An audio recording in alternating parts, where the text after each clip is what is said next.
was 2008. I was about 10 weeks into our 12-week field training after coming out of the academy. My primary field trainer was a patrol in his late 30s, named Adams. Mean and not afraid of anything. So we were going through my task book and realized we had not done a security check on a church or place of business. Deputies routinely check doors and windows of businesses in the late night and early morning to make sure all was okay. We were deep on the west side of Wake County in the still rural backwoods area, so we decided to stop at a church nearby and check it. The church was really old and had a huge graveyard beside it. I'm talking 3 or 4 acres worth of grounds, some of the graves dating back to the Civil War era. There was little to no security lighting, so we grabbed our flashlights and began to make the rounds, pulling on doors, and checking ground-level windows. After about 20 minutes, we were done with the rounds and walking back up a gravel drive from the rear of the building right beside the graveyard, when I heard what can only be described as a woman softly weeping coming from within the graveyard. My field trainer stopped. He didn't say anything at first but swept the gravestones with his light. I spoke first and whispered, "Did you hear a female crying?" "Unfortunately, yes," he said. I was really hoping I imagined it. So into the pitch-black graveyard we went, walking about 6 feet apart, sweeping between the stones toward the sound which we both could still clearly hear. In fact, it was getting louder as we approached where we thought she must be. About the time we came to the far side of the graveyard, the sound changed. It was all around us. Amplified is the only way to describe it, like surround sound. And then, it completely stopped, and all we could hear were the crickets. I looked at him, he looked at me, and we turned around and headed back to the car. We did not run, but I think we both wanted to. We did not include that information in our informational case report for the security check.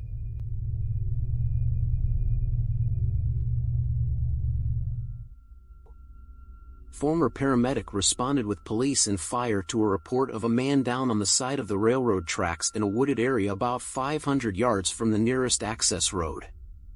A railroad employee riding the tracks during a safety check noticed the man. We all parked and walked with all the equipment the 500 or so yards to where the patient was. He had no signs of life, flat line on the EKG, along with fixed and dilated pupils.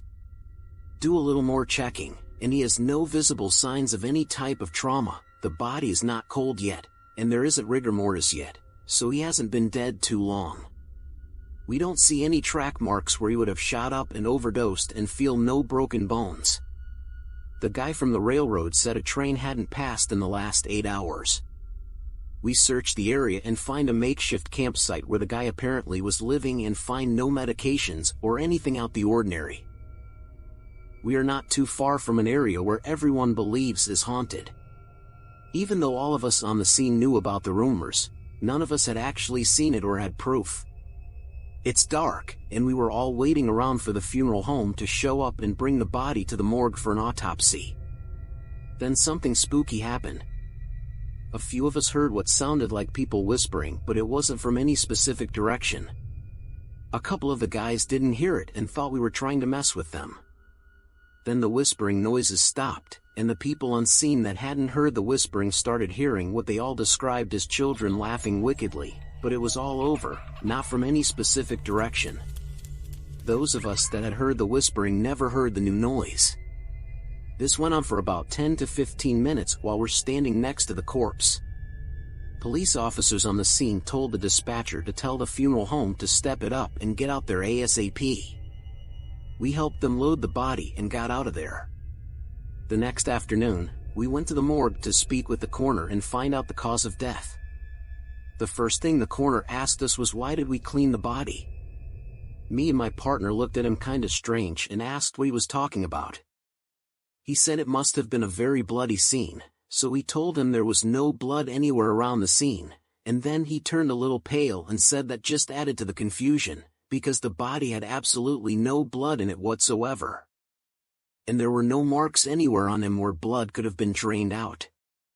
He also said he had a weird experience while doing the autopsy but refused to tell us what happened. To this day, we have still never learned the actual cause of death.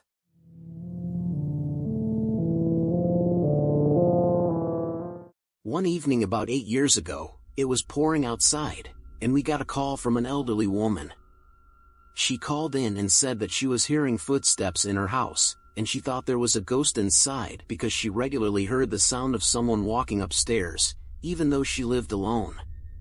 We went just to check it out and make sure that everything was okay. She stayed on the line with the 911 operator because she was frightened. About 3 minutes after she initially called in, she said that there was actually a man standing outside in her backyard, staring at her through her sliding glass door. Petrified, the woman froze in that spot and continued to stare directly at the man. For the next minute or two, she said that he was just standing there, still as could be, staring at her.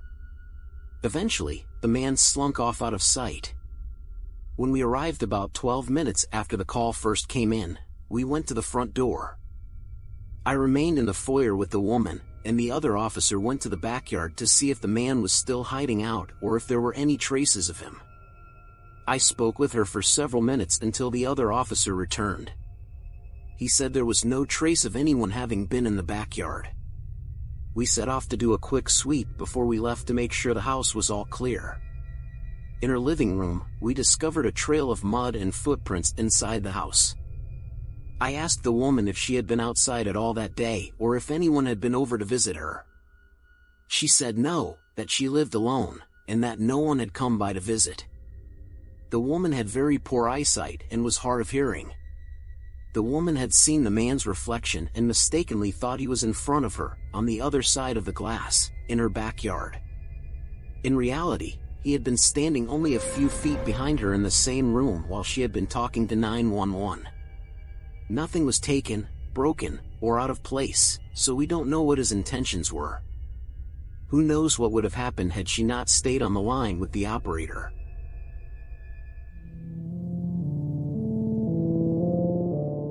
I am a police officer working on an emergency response team on a busy London borough.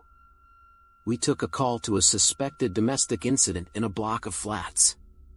The informant said that she could hear screaming and sounds of disturbance coming from the flat above her own. Once we arrived, my colleague and I knocked on the door of the flat the noise was coming from. I had heard nothing on my way up and certainly couldn't hear any disturbance coming from the address. After knocking twice, we had no response. My colleague left me to go downstairs and speak directly to the informant. I stayed by the door. I knocked again, and after some time, it was answered by an elderly woman. She had clearly been asleep and was alarmed to see me standing outside. I told her that someone had called saying that they could hear a disturbance coming from within her address. I asked her if there was anyone else inside with her. She looked bemused and told me that she lived alone and had been sleeping. I asked her if I could come in to satisfy myself that no one else was there. She invited me in, and I walked into what was a small, 2-bedroom flat. The flat was in darkness apart from her hall light and her bedside lamp. I began searching through the flat. As I approached the final door, my colleague called me up on the radio. He told me that he was on his way and asked if I was okay. I told him everything was fine, wondering why he sounded so flustered. He told me that he was with the informant and could also hear screaming and loud thuds coming from the flat I was in. I told him that he must be mistaken, as I was almost done searching the flat and I had heard nothing whatsoever. I have to admit a feeling of unease as I opened the final door. Like all the other rooms, it was in darkness, but it was freezing cold. My breath misted immediately. There was no one in the room and no signs of disturbance. No window was open. I called my colleague and asked him to listen out for my footfall. He said he could hear my feet as I stamped them but said that the screaming had stopped. This coincided with me opening the door. I left shortly after, apologizing to the elderly woman for waking her.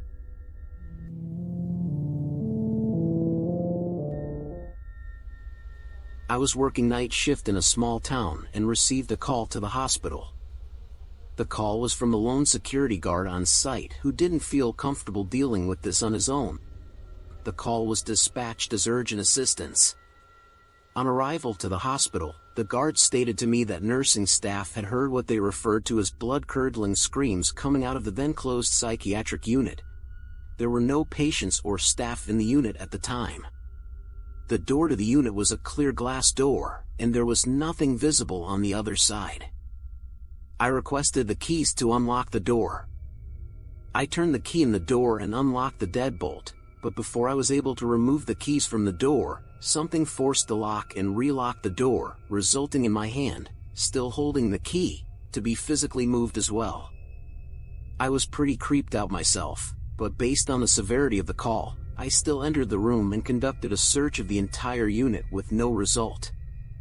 Immediately after clearing the unit, another call came in, but this time it was from a nurse walking to her car on the street. She also heard loud screams. I ran down to the hospital parking lot where another unit met me, and we searched the area.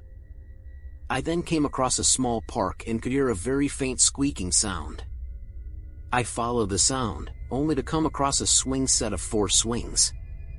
3 swings were absolutely still, as there was no wind, and the other was moving, almost as if there was someone still sitting in it and pumping to gain momentum. I stood there in awe for a good 30 seconds, and the swing did not lose any momentum.